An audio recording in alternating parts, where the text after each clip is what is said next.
Hi everyone, this is the Do3 podcast. This is for anyone who loves swimming, cycling or running, or of course, likes to do all three. My name is Dave Knight and I'm a professional triathlon coach based in the UK. Along with my excellent co-coaches, who you'll get to know along the way, we spend our daily lives helping those who love to swim, bike and run. We want this podcast to inspire you, motivate you, make you laugh and cry, have fun and learn a thing or two. We want to help you get the most out of the sports that you love. I'm glad you found us and we hope you stick around. Welcome to the Do3 podcast.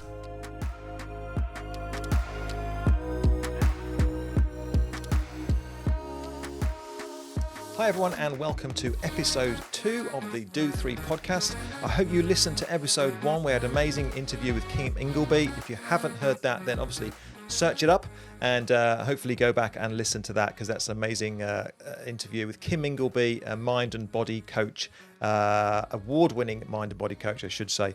She talks about how she can help age groupers and professional athletes and showbiz personalities and anyone else pretty much to improve their mental strength in order to improve their performances during races and training. Really, really good stuff. You want to go back and have a listen to that. Anyway, so this week we have age grouper or amateur, however you want to call it, open water swimmer, Clare Boswell.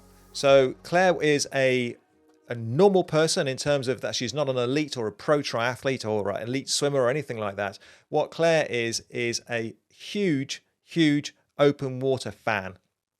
So, but she didn't used to be. About 5 years ago, Clare was 22 stone and was at the end of a tether on antidepressants, really struggling through life and not really having a great time at all. So really, really struggling until she built up the courage to go for her first ever open water swim in Lenches Lakes, which is in Warwickshire.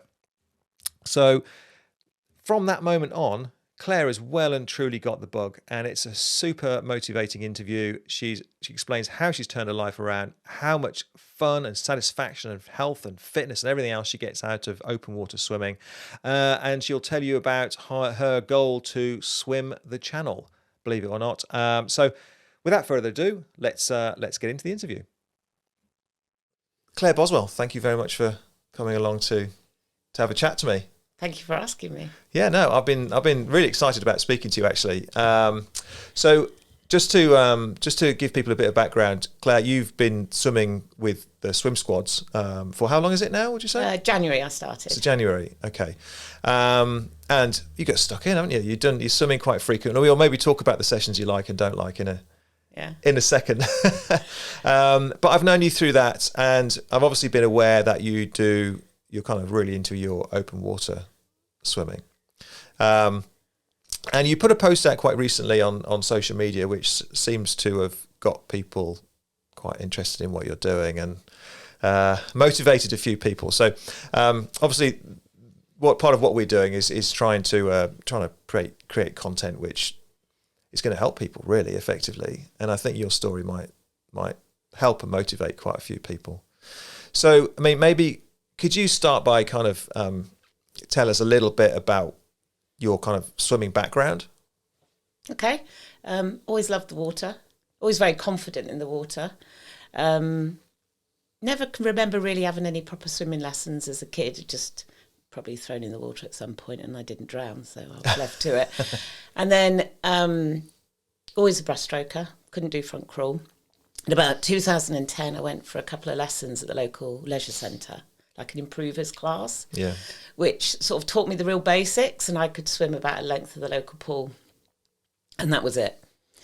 And so that's what I was. I was always a breaststroker. Yeah. And then in 2018, went for a swim at the Lenches Lake. A friend convinced me, let's go and there's this local lake and you can swim in it.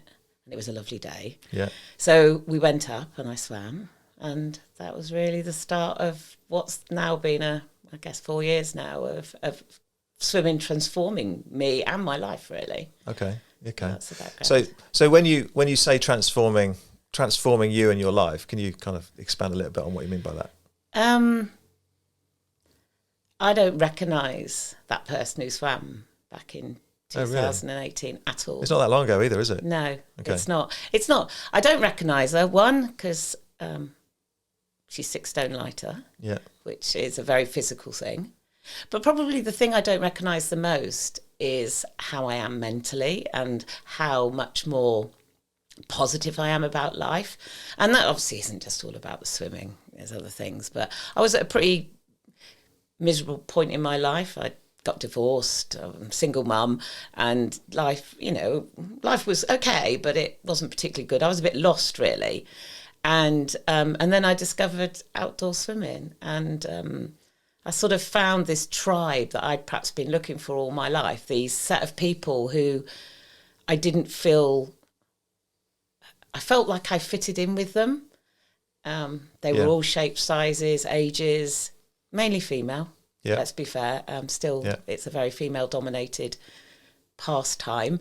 But there were all these people who just seemed to accept me in, and there I was. So since then, as I say, I've lost weight. I have a much more positive attitude about stuff, and swimming is now, I don't know what my life would be if it wasn't for swimming now. It's absolutely integral to everything I do. My life is rather planned around swimming, rather than swimming planned around my life. Right. Okay. And you've obviously, I'm obviously aware of a certain amount of your history, and you've mentioned to me in the past that you've suffered from depression.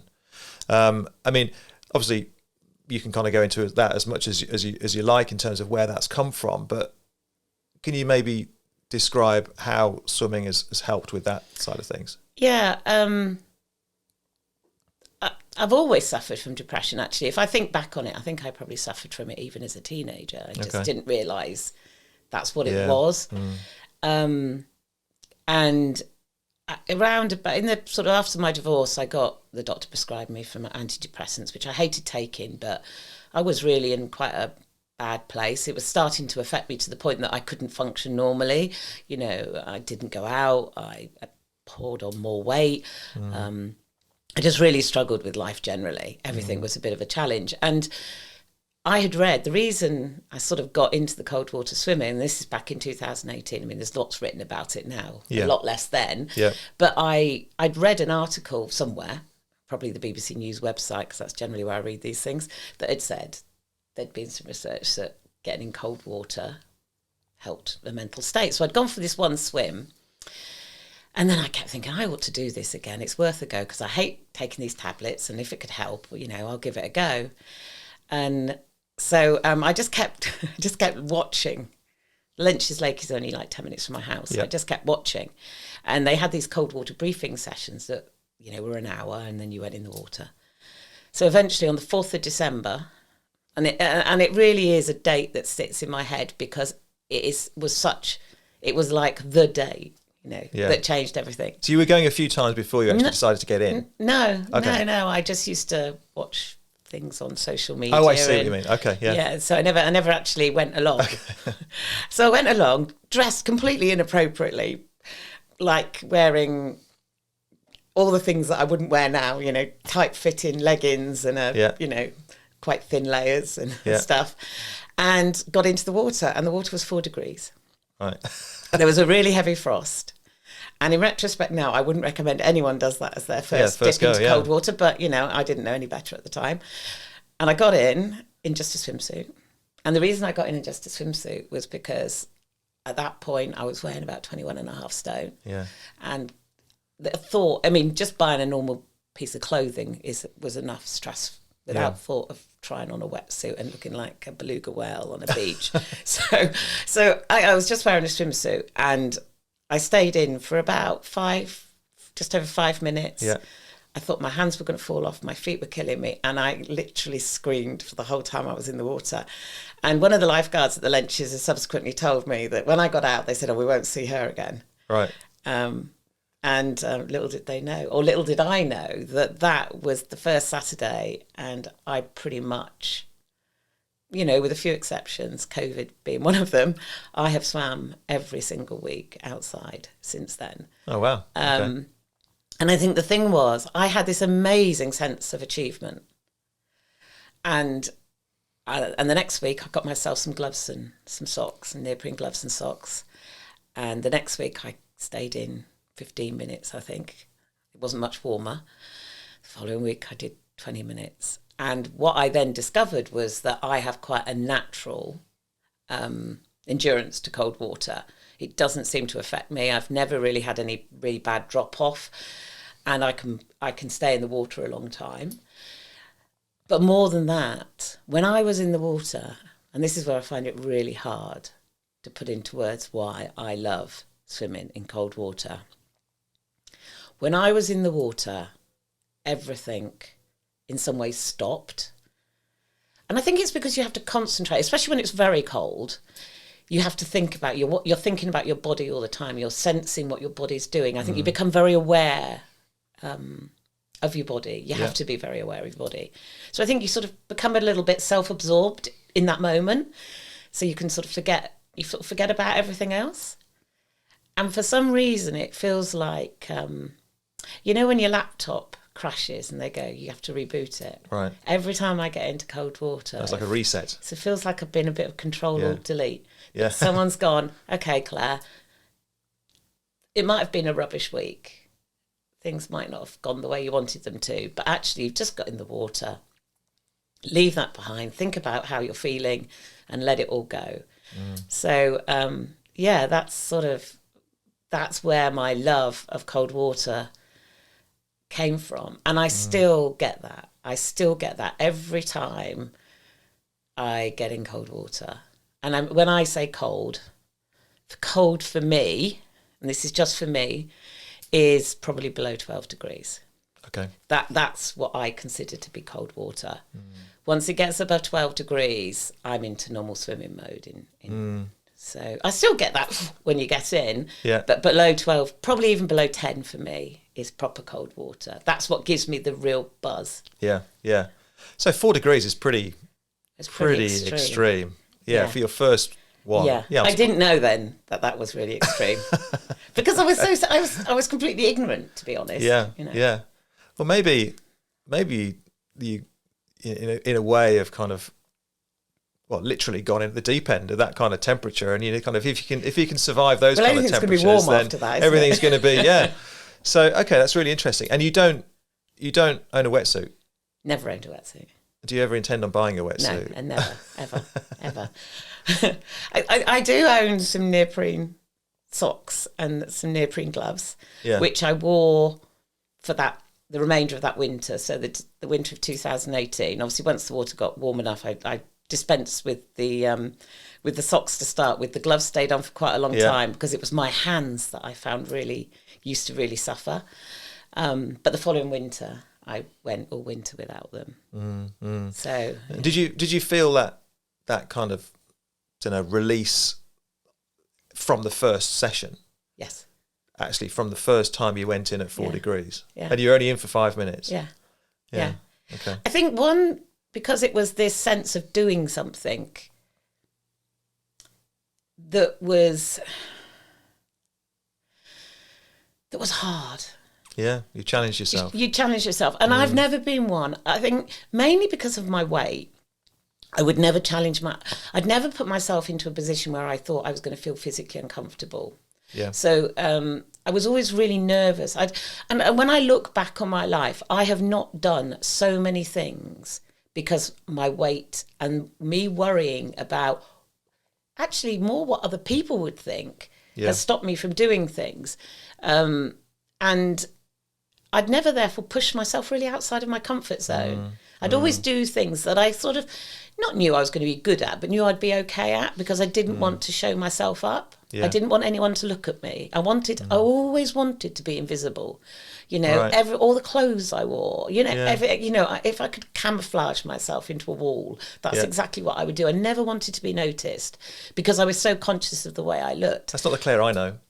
No, and it's not the Clare I am anymore, actually. And that's why when I say swimming has changed my life, it isn't just about my weight and how I look. It's about how I think about myself. It's about how I hold myself. Someone actually said to me the other day, "Have you grown?"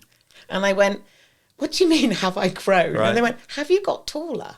And I went, no, Yeah. of course I haven't got taller. Yeah. I'm 55. I don't think you get taller at 55. And they said, you seem taller. And I said, do you know what? I think I stand taller. I stand with my shoulders back. Yeah, that's amazing. I think I just feel like I can own my space. Whereas I think I always used to feel like I had to apologise for taking up space. Right. Yeah. So Am I taller? No, I don't think so. If you measure me, I think I'm the same height as That's I really always interesting. was. But I think Yeah. I do. I stand with my shoulders back more. I think because I'm stronger. Yeah. I think I stand differently. I certainly walk differently. I've noticed that. Right. So yeah, I got the buzz from the very, very first time I went in. And I think for a lot of people in cold water, it isn't about swimming. So I think that's where at a point in time, the love of the cold water split, because I still have a love of just getting into cold water because of how it makes me feel, because of the high I get from going in cold water. So anything under 10 degrees for me will make me feel like I've taken drugs. Really? And I will buzz all day. Okay, so it's not just the time you're in. Oh God, no.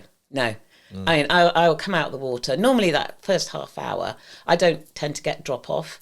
But I am very, very conscious of it. So even though I would consider myself now to be quite an experienced cold water swimmer and to also have a very good endurance for it, I never take for granted that when I come out of that water, I'm going to be fine. So for that first half hour, I do all the things, I get myself, get the wet stuff off. I always find I get my wet, as long as I get the wet off my core and get myself warm on top, bubble hat on.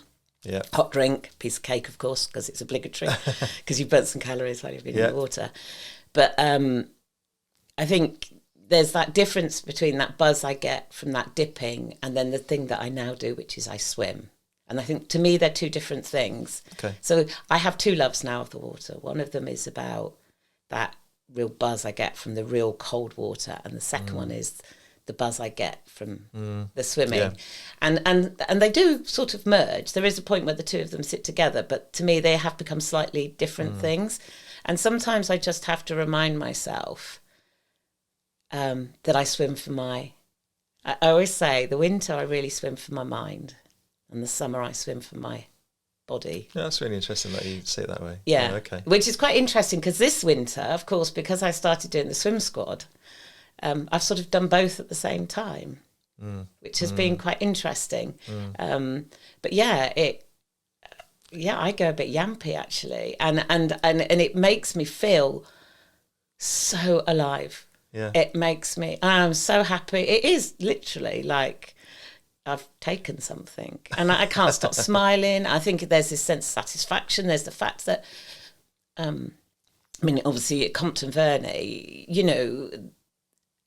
I mean, what a beautiful place to swim. Yeah.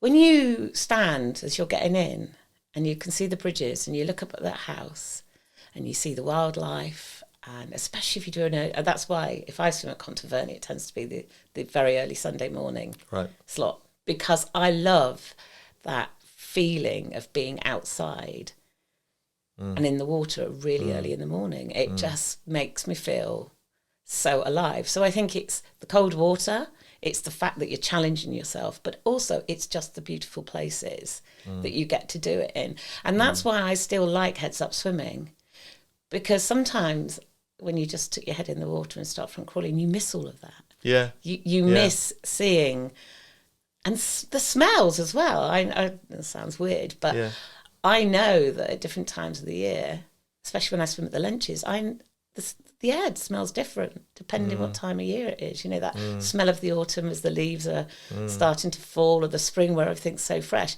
So I think it sounds a bit mumbo jumbo-y, but I think for me, being in the water just stops me doing everything else. It stops me thinking about everything else. And then I'm just in the moment. It's very mindful, I guess. That's probably the word, isn't it? Yeah. It's a really mindful thing. Yeah. It's interesting you talk about the temperatures and things, because I was actually going to ask you, if you get that buzz out of the cold water, then in the summer, do you feel that you don't get that, you don't have access to that high, as you kind of describe it. And that's where the swimming came in. Right. That's where actually starting to swim came in, because it was really funny, because as the water gets warmer and everybody's going, oh, it's really nice, isn't it? I think you said to me the other day, turn that frown into turn your frown upside down. Turn that frown. You said that to me the other day. We're doing a sprint set, which is not my favourite thing. And actually, that's what happens to me. As the water gets warmer, actually, I don't get that same buzz from the water. No ice baths or anything. No. I've never done that. I've never done that. And the reason I don't think I've ever done that is because of the other things I love about it. It's about being. It's much more than that. Yeah, and it's about the people. It's about being in beautiful places, and to be honest, a bath in my back garden's not doing that for me. I actually have a hot tub in my back garden, which people find really strange, because that must feel really hot. Yeah, and the weird thing was, it's really odd, because the psyche of it all, during COVID, I thought, right, I'll turn the hot tub right down.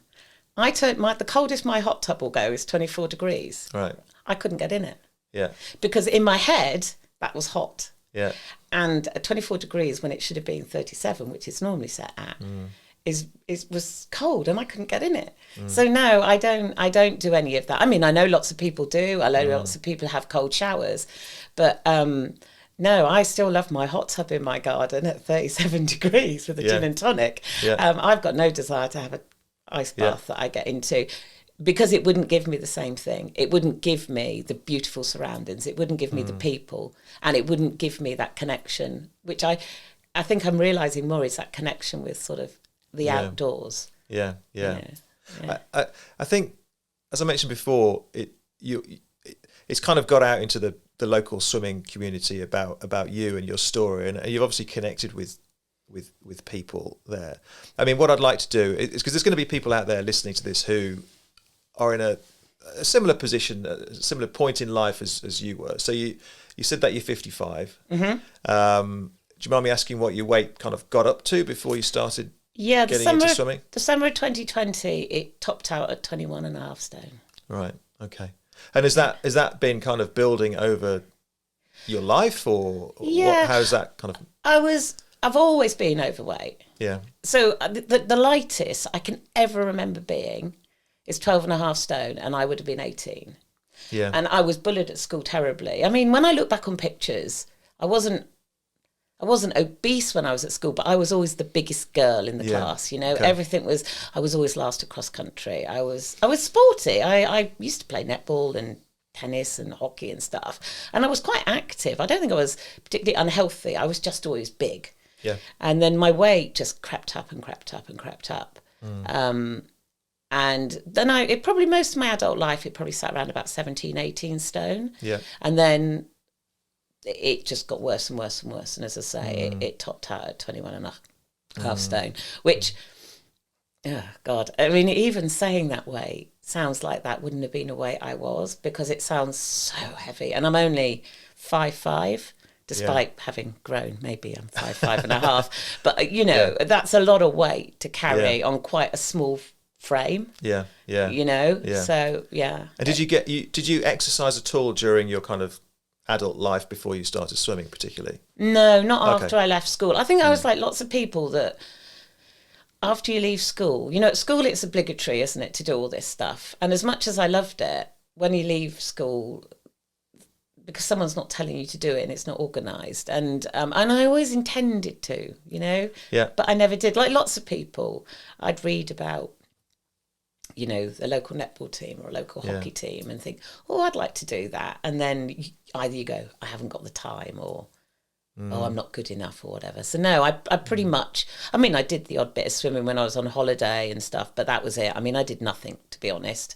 I was a couch potato. So you were 51, is it 4 years ago when you first got into the water, and things have changed since that point? Yeah, I'm living my life in reverse, I think. Well, you know, it's obviously working well for you now, because I mean, you obviously completely changed the way your outlook on life. Yeah. So you've obviously lost. You say you lost 6 stones in the time. I weighed myself. It was a big week this week, so I weigh myself once a week. Yeah. Always at the same time. Okay. And yesterday, I've lost 6 stone That's and amazing. half a pound. So Yeah. it was a big And day. half a yesterday. pound. That half and a pound's half a pound. important. Yeah, it's half a pound's important. Yeah, and it's. I mean, well, Yeah. I Yes, actually. congratulations. That's amazing. So yesterday morning, I weighed myself, proceeded to burst into tears, Yeah. and then phoned a really good friend of mine who gets the fact that I have to count calories and have to be very disciplined. And I do still have a good time. I still have a drink or whatever, but really gets how important it is to me. And I phoned, and I never phoned them at like 7 a.m. And they answered the phone going, I knew it must have been something really, I think they thought it was something bad actually. Yeah. Knew it had to be something really important for you to phone me at 7 a.m. And I said, I just needed to tell you I hit that 6 stone mark. Yeah, amazing. Yeah. So it was a pretty emotional day yesterday for me. Yeah. So you, in 4 years, you've gone from being 22 stone. Yeah. 21 stone. What is it? 21 and a half. 21 and a half stone. Let's not go to 22 because that sounds even worse. Sorry. That'd be even better. I'd have lost 6.5 stone. Yeah. So 21 and a half stone, losing six stone. And what about the kind of the depression side of things? How's that now? No? I mean, I get a bit sad like everybody does sometimes and stuff gets me down, but no, I don't consider myself to be depressed at all anymore. Still take medication? No. That went within about probably about 6 months of starting swimming. I had to go back to the doctors, as you do with these things, and I said, no, I'm not taking it anymore. And she said, well, Claire, you don't just stop these things. And I go, I found a natural replacement. I don't need it anymore. And you just stopped dead? And I just stopped dead there. Yeah, I've never taken, and I'd never, ever, ever intend ever to take it again. Yeah.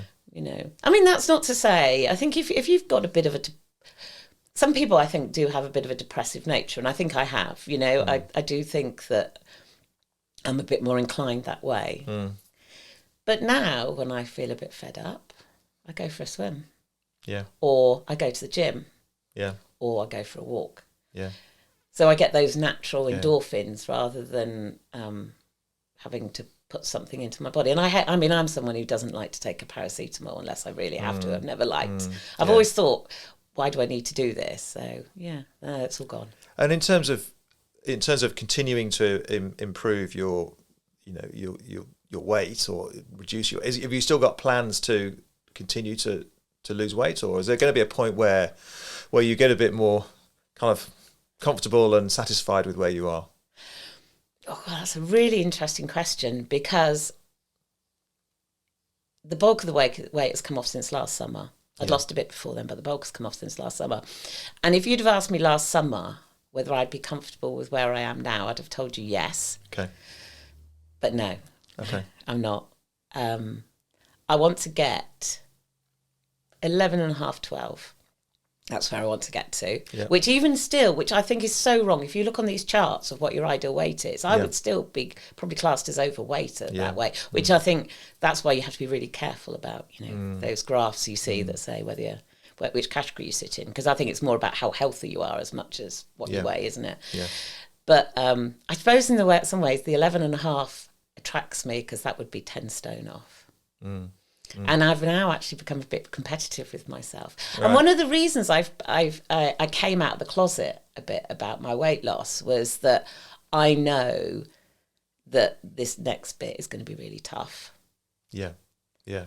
And I'm very accountable to myself, but actually just having other people going, how's it going, Claire? Have you hit the next target? I think is what I'm going to need. So I don't need people checking up on me.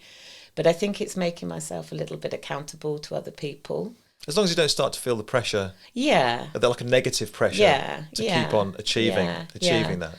Yeah. But, so 10 stone off. I mean, that wouldn't be far off half in my body weight. That's incredible, isn't it? Yeah, it is. Yeah. And even now when I think about 6 stone off. Yeah, it's amazing.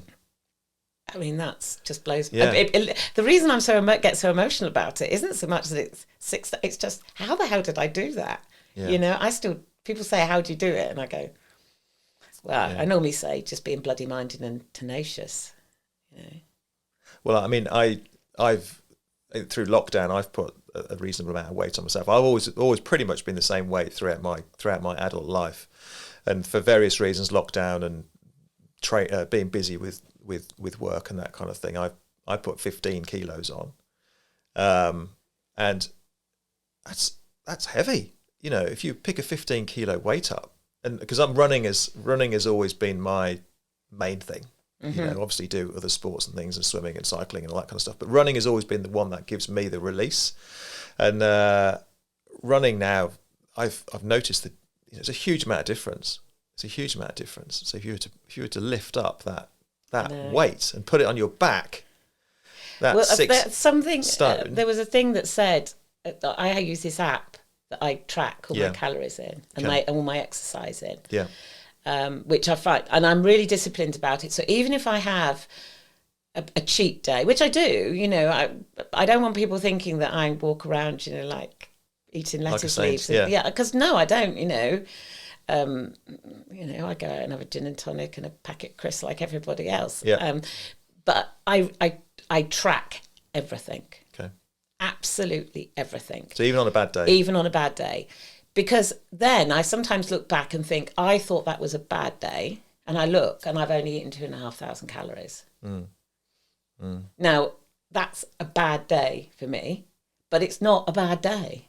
Yeah. You know, if I look over the week with the amount of exercise I do, I'm probably still in calorie deficit. So actually, I'm allowed a day when I go, do you know what, Claire? Just treat yourself. This weekend, I mean, there's lots going on, isn't there? I'm not going to sit there and not have a cream tea because I'm dieting. I mean, how miserable is that? Yeah. You know? So I think, to me, I was a bit like that to start with, but I think it's about that balance. Yes. Of allowing yourself to still enjoy life, because I think that's where it becomes hard if you're not enjoying yourself, and it's all for the weight loss point of view. And it's a bit the same with exercise, isn't it? If you are pushing yourself so hard that you really get no enjoyment out of it, then you probably need to look at why you're doing it. Yeah. Because you have to have some. I mean, don't get me wrong. You sometimes, when we've had one of those sets at the pool, in fact, I get out of the pool, I think, oh my God, that was horrid. I hated every minute of that. And then I think, no, I didn't. It was really hard work. And I'm hot and sweaty, and I feel like my legs aren't going to function or my arms are going to be aching for the rest of the day. But I actually really enjoyed it, you know. And I think that's what, if I ever felt like I really wasn't enjoying it, then I think I'd have to rethink about that. But I don't. I love it. I love it. But so I do cheat still.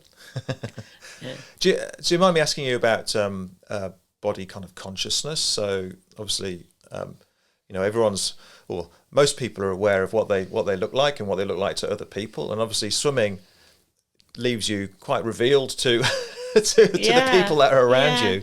Yeah. I mean, you obviously your body shape's changed because you've lost weight, but was that something that was maybe putting you off going in the first place, do you think? Yeah, and I think it was the main reason why I sort of just hovered around looking on social media, because the thought of putting a swimsuit on and standing in front of people. I mean, I used to wear camouflage tents, you know, the big black tunic, the black leg, everything black, because that evidently makes you really invisible. Okay. I don't know why people think that.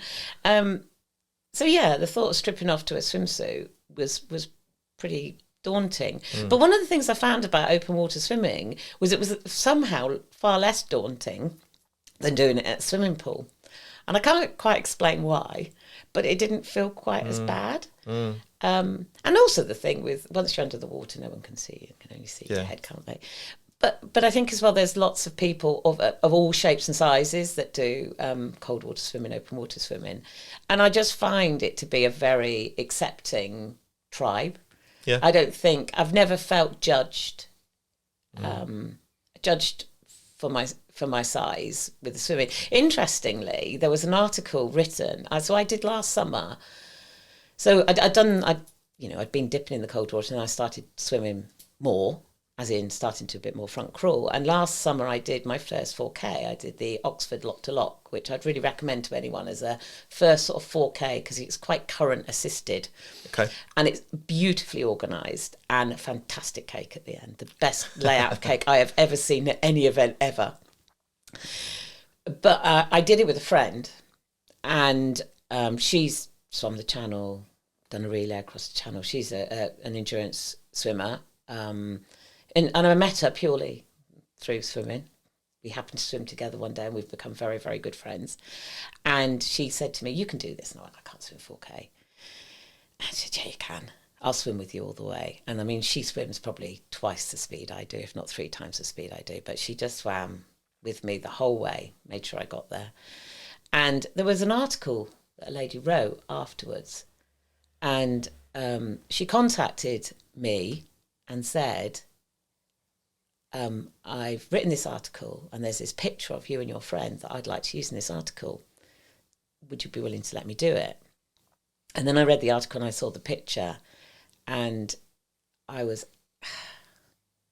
found it really difficult because it was taken last June. And the gist of the story, which some people may well have seen because it's been sort of popped up on a load of outdoor swimmer type groups, but you wouldn't know it's me because you can only see the back of me. But basically, it was about saying about she was working with someone. She's a psychotherapist or something, about someone getting back into the water, but they were very body conscious.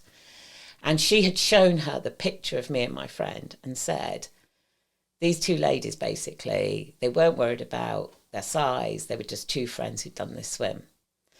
And I loved this article because it has inspired someone else to get back in the water and for their body image not to be the thing that stopped them. Yeah. But it absolutely cut me to the quick that the reason I was an inspiration to someone was because I was overweight and swimming. Yeah. So it was sort of I understand double-edged. So I love the article because it's a really positive, it doesn't matter, especially as a woman, where I think we do tend to be, well, I think some fair blokes, I think, can have a lot of body image issues as well. So it was a beautiful article because it was about, it doesn't matter what you look like. But I hated the fact that I was being the example of it doesn't matter if you look like this. It wasn't written like that, but that's how I read it. Yeah. So that was June of last year. And there was another picture that was taken. I'd done the Bournemouth pier-to-pier, and the weather was horrendous. A 3-foot swell, and oh my God, I've never swum in water like it. I mean, the lakes are lovely, aren't they? You might get a bit of wind on them, but this was your arm going round and you just went splosh and landed 3 foot down because there was no water left. And I saw the finishers pictures you get as you're coming out of the water. Okay. And I should have been so proud of it. And all I thought was, oh my God. So, my body image, it stopped me getting in the water. But what I would say to anybody who is perhaps listening to this thinking, oh my God, I can't put a swimsuit on, or I'd look really silly. The open water community, I'm not saying it doesn't happen at leisure centres and stuff as well, but the open water community of swimmers is just, there is literally every shape, size, age, background, you name it. Yeah. And you are not going to stand out. No one's even going to notice. And if you get into the water, everyone's going to go, you've done a great job for getting in the water. Yeah. No one's going to go, what size swimsuit are you wearing? And no one gives a stuff. And I think that was one of the things that I realised quite early on. Yeah. That people didn't say to you, what size are you? They said, how cold was that water? Actually, it was irrelevant. But it was but actually, it was probably more of an issue, strangely, me coming to swim squad. Yeah. Because I'm now taking myself out of my safe tribe and putting myself in. So I've seen the pictures, and so I'd stalked Do3 swim squad for quite a few months before I plucked up the courage. You'll notice there's a bit of a trait to what I do. and the free trial, I booked it, cancelled it, booked it, cancelled it, but probably about 5 or 6 times, because I knew that there were going to be lots of very athletic people there. And for me to step into that place, although by the time I joined, I'd lost 3.5 stone by then. I'm still big. I'm still big now, If we stood in a line at the swim squad, I'd still be probably the biggest, as in certainly the biggest female in the pool. And I was so nervous about walking in that first time. And I felt sick. I knew I wasn't going to be the best swimmer. I knew I was going to be the biggest one there. And all these things, all these insecurities about how I looked were there. But it was probably the best thing for my swimming I've ever done because, okay, yeah, there are some very, very toned, athletic people in that pool. You know, my one leg has probably got as much body fat as they've got in their entire body. But do you know what? It doesn't matter because I don't feel judged by any of them. Yeah. You know, I've never felt that anyone's looking at me going, what's she doing here? Yeah. Because everybody's just getting on with doing their thing. No one's looking over and going, oh, she's fat or she's skinny or she's tall or she's short. No one's doing that because most of the time we don't have time to breathe, let alone worry about anybody else. So, yeah, I mean, it's been a huge factor my whole life in stopping me doing things. But, you know, I'd just say to people, you know, don't do what I did and waste 50 years worrying about what someone else is going to think. Just go out there and do it. And what's the worst that's going to... This is what I always say now. What's the worst that's going to happen, Claire? Someone looks at you a bit funny. So what? And I guess there's a point where, you know, I mean, I'm 50 this year, and I'm thinking that if I don't do this, if I don't do that, if I don't get fit, if I don't lose weight and did it at this age, it's only going to get more difficult to do that as you get older, isn't it? You know, and if you hadn't made that decision, you know, when you were 51 or hadn't made the decision, if you hadn't gone through that process of getting into open water swimming and losing the weight, where would you be? Where would you be now? And trying to start that process when you're 55 or 60 or 65 is going to. I mean, I couldn't walk. I mean, it's embarrassing to say, but I couldn't walk downstairs properly at 21.5 stone. Yeah, I had to come down the stairs almost sideways. Yeah, you know, because my knees were hurting so much. Yeah, I couldn't get out of the sofa without pushing up on an arm. You know. One of my biggest achievements in the gym is that I can now go from standing to kneeling and standing back up again without pushing myself at all. Yeah. Because my legs are so much stronger. My knees are messed up because they've carried too much weight for too long. Okay. So my knees aren't great, but they're getting stronger, you know. And so to me, this is all of what I'm doing is the whole thing. It's the mind, body, soul. Yeah. For me, it's about, I don't want to be an old person earlier than I have to be, you know. I feel like you're getting younger. Oh God, I do. Yeah, I am. I'm at least 10 years younger than I was 3 years ago, I reckon. That's the. I mean, I've obviously known you through swim squads and you know since you started coming, but that's the kind of impression I get from you and the story that you tell from where you've got younger over the last 4 years rather than getting older. Yeah. And actually, if I look at pictures of myself, I look younger. Yeah.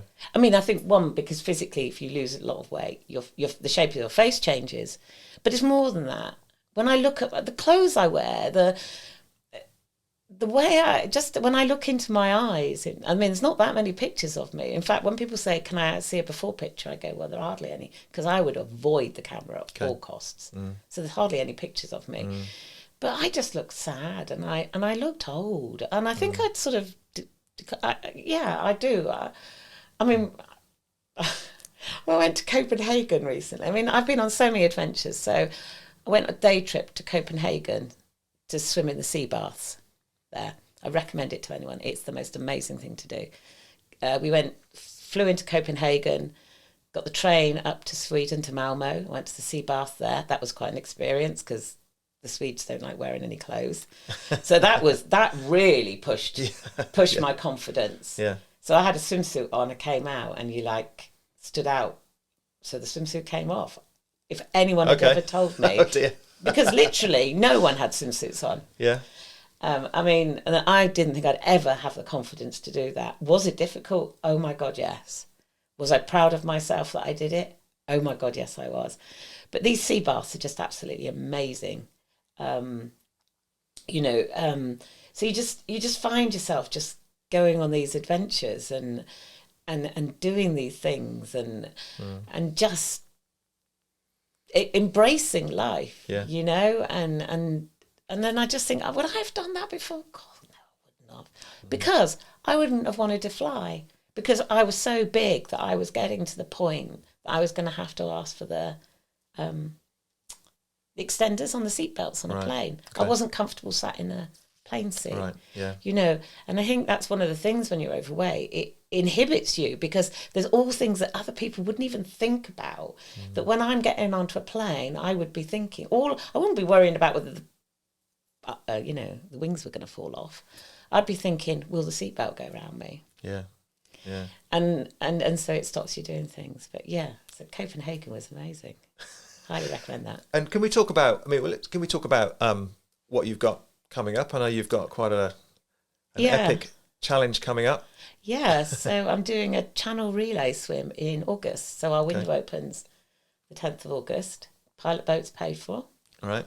And we're known as the Granger's Angels. So anyone on Facebook, if you look for Granger's Angels, we've got a Facebook page.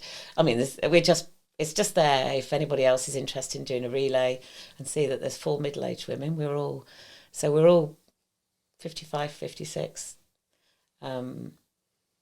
Mix of abilities. One very accomplished sea swimmer. I'm by far the slowest of the 4 of us. A couple of other people who are triathletes, not necessarily anymore, but have been in the past, are quite fit. And then there's me. So 10th of August.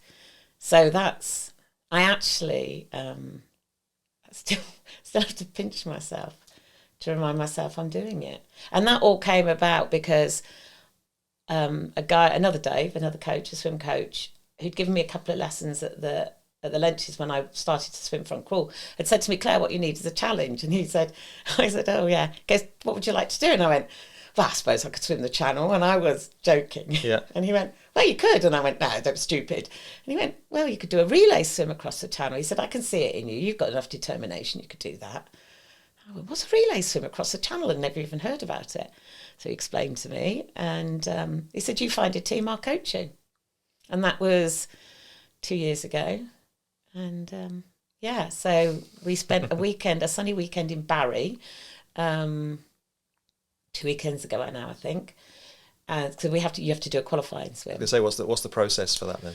So in terms of doing a relay swim, obviously the first thing is they have to make sure that you're capable. So you do an hour in, and then depending, I think you can have between 2 and 6 people in a relay team to do the channel, but you do an hour in and then swap over just like you would a relay race on the track.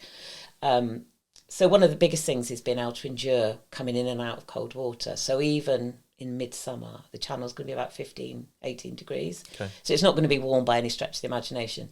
So the qualification swim you have to do a 90-minute swim out of the water from a minimum of an hour, a maximum of 90 minutes, and then back in for another hour. So obviously it's not so much about testing your swimming prowess, it's about testing your ability to re-warm and have the endurance to get back in. And the water at Barry was 12 degrees. So that was, I mean, for most people probably, the thought of swimming... It felt warm to you? Yeah, it wasn't... well, it was amazingly... It's funny because I think swimming in salt water is quite different on the temperature. I don't know, something about the sea when it's that bit colder. It doesn't feel quite the same as fresh water. Okay. I don't know whether it's the salt or because you're more buoyant. I don't quite know what it is. It does feel warmer. Right. But, most people would say swimming in 12 degrees for 90 minutes. And your skin. So if you swim the channel, it's very, very strict. Swimsuits, goggles, silicone hat, that's it. Absolutely nothing else. And they're even quite restrictive on the length of leg. You know, if you wear like a legged swimsuit or trunks, whatever, they can only be a certain length. So it is very much controlled. So there were quite a lot of people in their winter coats on the Friday when the weather wasn't so good, looking at us swimming up and down for 90 minutes across the bay. But I did that. And that was quite emotional because that was like I kept thinking that there's going to be something I'm going to fail on. So I've got my medical next. You have to have a medical as well, so I've got that next week. And I know 6 months ago I'd have been really worried about that I wouldn't pass the medical. But I'm not this year. Okay, she's going to tell me I still need to lose weight. I know that, but I know that everything else is going to be fine. So I've done my swim assessment now. And I'm just getting the kilometres in now. So you've done what you need to do to kind of qualify yourself to do the swim. Yeah. And that's when did you say the swim? August. In August. Yeah. And you've booked the pilot boat. The pilot boat.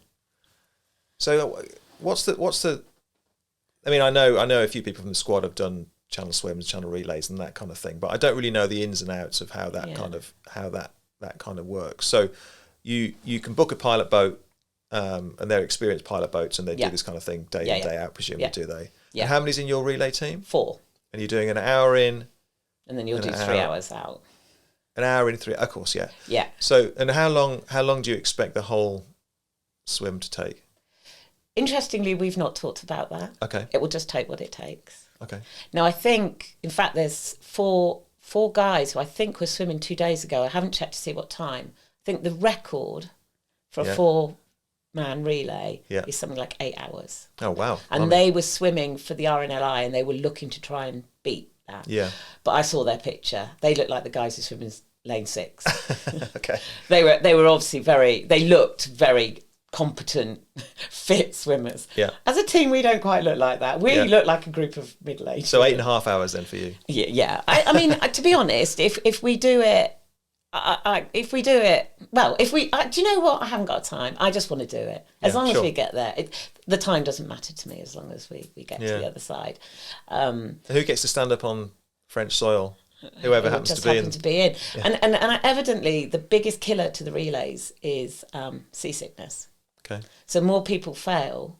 Evidently, the 2 biggest reasons for people failing to get across the channel, especially on relays, seasickness and hypothermia. Right. It's not generally the swimming. Okay. You know, generally, if you've embarked on that, you've got the swimming sussed. So our big concern is, and you can get seasickness in the water as well. If anyone sea swam, you do know you can get that slightly feeling from going up and down. But obviously you spend quite a lot of time on a boat, and if you're not a good boat person, that could kill you off. Yeah. So with the relay, if one person became particularly ill, then you could end up, if one person had to drop out, then the rest of the team can continue. You can still carry on. But you have to continue in order, if you know what I mean. So, you know, you can't say someone's well, so they can't swim for a bit, and then someone else swim for them. Do you know what I mean? You have to. If you miss a slot, you have to sort of. You stay out. Then do you? That's it. Okay. Yeah. And one of our party, who is by far the strongest swimmer, is the one who's most nervous. So we all have our fear. So we've got Rona, who's absolutely paranoid about jellyfish. Right. You've got Nikki, who's absolutely paranoid about being seasick. You've got me, who's just paranoid that I'm the slowest and actually a bit loopy, so I'm a bit worried I might swim in the wrong direction, but I've been reassured that if I start swimming in the wrong direction, the boat will correct me. And then Michelle's probably the most contained of all of us. But she has her worries about it, you know. And Nikki actually lives in Gran Canaria. So while she's a prolific sea swimmer, the conditions she sea swims in are quite different. So she's been really worried about the cold, but she absolutely went to Barry. She was amazing. And considering she swims in 20-degree seawater all year round and then was in the dregs of Barry. on a wet and windy Friday, she did amazingly. So, yeah, I mean, we all have our worries. I try not to think about the jellyfish. But interesting, when I tell people what we're doing, the most interesting report, people go, well, aren't you worried that you won't be able to touch the bottom and there is no side? And that hadn't even occurred to me. Yeah. But yeah, evidently that worries people a lot. And I didn't realise that's worried people a lot about open water swimming as well. Yeah, well, I in my experience, it's either people want to touch the bottom or they absolutely do not want to touch the bottom at all. I never want to touch the bottom. There's nothing worse than putting your foot down in a lake and thinking, oh, God, what is that? Just stand on? Yeah. No, that sounds amazing. It'd be really interesting to watch because I think you can track, can't you? The sea swims? Yeah. So if anyone's interested, especially, you know, if you're perhaps a little older in life like we are and thinking, I can see all these athletic people doing it, but what about normal people doing it, which is what we very much are. So Granger's Angels, you can find us on Facebook. And the boats, when we do it, there'll be all tracking on it, and you'll be able to see, because you sort of normally end up swimming sort of like a strange sort of Z shape because of the tides. I mean, I'm sat here sounding all positive about it. I'm as nervous as hell. if I think about it too much, I get a real knot in my stomach. And if I think about it too much, I start to convince myself that I can't do it. So I try not to think about it. I just try and think about that feeling when we get on that beach in France. And I want it to be me. I don't know whether it will be me or not. But I'd love it for it to be me. Yeah. But it will be by far, oh my God. Yeah. I mean, if I think just doing the qualifying swim was emotional, what am I going to feel like if I get there? Yeah. And wait, so just when you're on the last leg, and whoever's on the last leg is going to stand up on French soil, you can't kind of all dive in and get on the beach. I don't know, together. Actually. Funnily enough, that occurred to me the other day. I don't know if you can or not. I'm hoping we can, so you can at least get a picture of us all in France. Yeah, yeah. I've got to take my passport, so I might as well. Do you have to take your passport? Yeah. And what happens in terms of once you've been there and you get on the boat and come back, unless you want to you can do a double crossing. Or maybe you decide to do that when you're there. Well, maybe that's the next challenge. I think, you can do a double crossing as a solo swimmer. Yeah. If you're completely and utterly bonkers. So there's a few people who've gone back and forth a few times, haven't they? I mean, that's... Yeah, it's hardcore. I mean, So I think there's a solo swim in me, though. Yeah? Yeah. Yeah, I think there is too. I've sort of got this thing that by the time I'm 60, so I've got another 5 years, I'd like to do a solo swim. But I don't know. I don't know. Let's get across this one first. Yeah. But the one thing I have learned, and I'm sure when you're working with people, you probably talk about this a lot, is about having something to work to. And to start with, when I started front crawling, it was being able to swim one lap front crawl. It wasn't a huge challenge to lots of people, but it was a big one to me, that it was being able to do the whole hour front crawl, And what I've discovered is that one of the reasons I was perhaps a bit rudderless in life was I didn't used to set myself these challenges. I accepted that where I was where I was going to be. And what I've realised is if I set myself a challenge and I set myself a focus, and sometimes it has to be bite sizes along the way. Yeah. That it gives you're working for something. You've got a goal in mind. And you get that sense of, as long as you don't make it too big, when you get there, you go, tick, done that. What's the next thing? Yeah. And that's what this swim has given me. It's the reason I joined a swim squad. It's the reason I go and see a PT twice a week. It's the reason I'm losing weight, is because I have this challenge. And actually doing it as a team is even better, because there's one thing you don't want to do, and that's let your teammates down. Yeah, absolutely. So, and also being as a team, we do this as a team. And we all have had different doubts, and I'm sure on the day there'll be different people having different emotions at different times. But if I've got a tribe, this is like my tent in that tribe. These people, we pick each other up. Dave, who's our coach, he's a very experienced triathlete, endurance swimmer. He's just had his knee replaced, so we've got the only coach who hobbles around well, that's from too many years of running, I think. But he's a man of very few words. Okay. He just looks at you and he'll go, "You got it." And you just know that he's always with us, And in true open water style, we acquired an assistant coach in Barry. He used to be the head coach at Cardiff City Swim Club. Right. New Dave. He's doing a Solent swim. He's 77. Wow. Had cancer. But he's doing a Solent swim for charity. And he came along just because we were swimming. Dave said, "The girls are swimming. Why don't he calls us his girls? I mean, God alive." I mean, that's only because Dave's older than us, I guess. Why don't you come along and swim with them? And in true open water style, we sort of adopted him.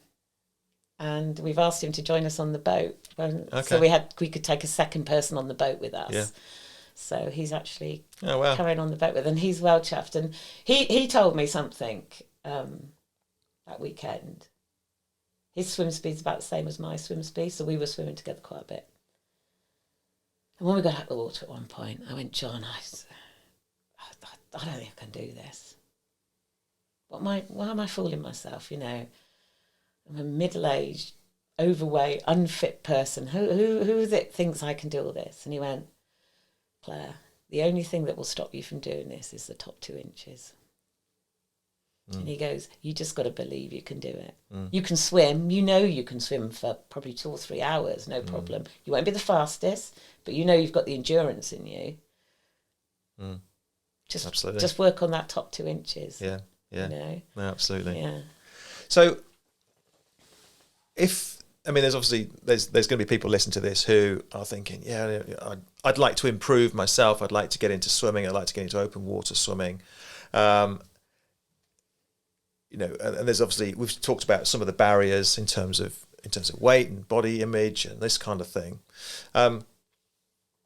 First of all, I just want to back up what you're saying in terms of the open water swimming community is very diverse, and that there's obviously we run the open water swimming sessions at Compton Verney, or the open water, run the lake at Compton Verney. So we're there 3 times a week, and we see people coming and going. It is genuinely a huge mix of abilities. Mostly women, I must say. We haven't done any kind of tallying up of men versus women. I feel there's a lot of women around and women open water. We could do with a bit more equaling that up, I think. Yeah. No, it's definitely very female dominated. But all shapes and sizes, all ages. And when I say all shapes and sizes, genuinely all shapes and sizes. Lots of non-wetsuit swimmers. And like you said earlier, people don't bat an eyelid. And that's really refreshing, isn't it? That. And actually, when we set up the swimming at the lake, coming at this from a triathlon and a coaching perspective, my mindset was that it would be people getting in to train and do their laps and, get out and, going for it. And I must say 70% are not that. And they are people who are either swimming, front crawl fairly steadily or breaststroking, head up out the water, just enjoying being in the water for the sake of being in the water. And the things that you've described in terms of the kind of the health and the mindfulness and just going for a chat and a look about. And that's what most people are there to do. And again, I kind of come at this from a slightly different world in terms of the coaching and the performance side. So that was new to me, and it's been an eye-opener to me, and it's made me realise, just how many people are out there just enjoying being in the moment and getting the kind of not the performance health benefits, but the other health benefits. Get the heart rate up a little bit, have a chat, look around and just kind of for the mind more than anything. So it's definitely worth making that leap and getting stuck in. But is there any advice that you could give to people who are kind of sitting on the fence or sitting in the car park and haven't actually got out and walked up to the lake yet or got into the sea yet? What was the thing that made you actually turn up on that day in 2018? What have I got to lose? I mean, what's the worst that can happen? I'll hate it and never go again. And if you don't try, you never know, do you? And I think one of the biggest things I've realised as I've got older is living with regrets is the hardest things to live with. Why didn't I do that? Why didn't I try that? So just do it. Just do it. And guaranteed, I went on my own. I do loads of stuff on my own. I'm quite confident to go off and I go on holiday on my own. It doesn't bother me, I'm just someone who's always been quite comfortable with my own company. But, I guarantee you, if you turned up at Compton Verney or any of the lakes and you were there on your own and you looked a bit nervous, if I was there, I would probably come over and say, you're okay. Yeah.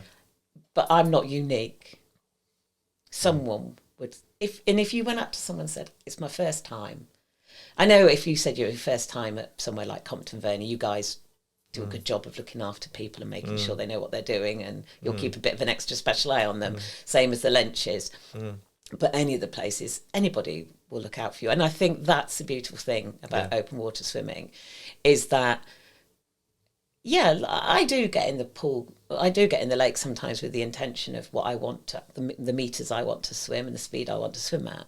But if I got in and there was someone who was looking a bit nervous, I will always say to them, do you want me to swim with you for a bit? Yeah.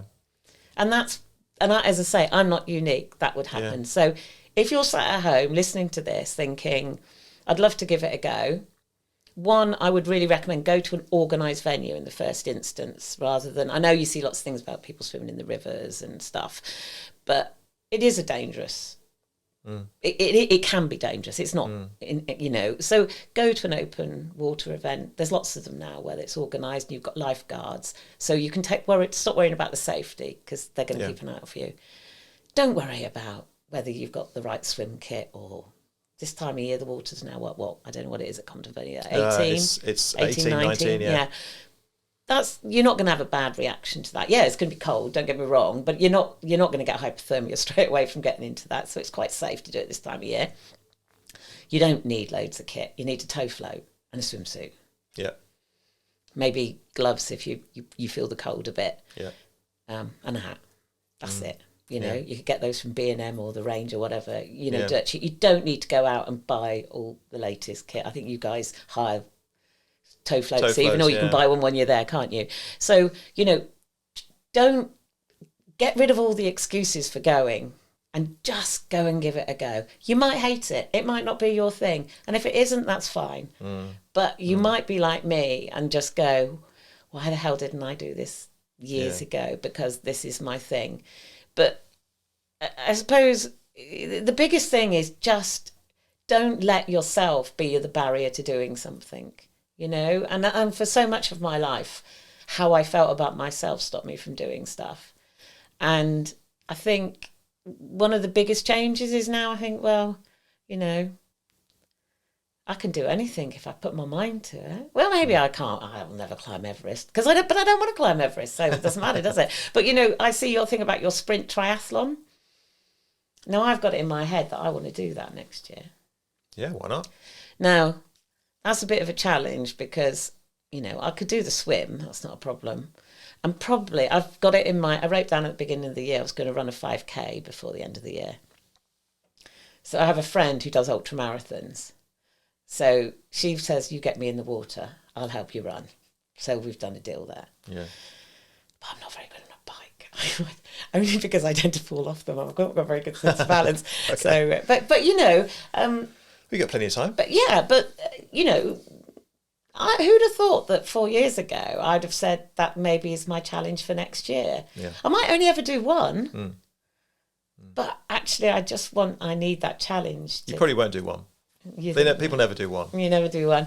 But yeah, I mean, just to anyone, if don't let your weight, whatever it is that's stopping you, if you can, and I know, because it is so difficult, especially with weight, because it's such an outwardly obvious thing.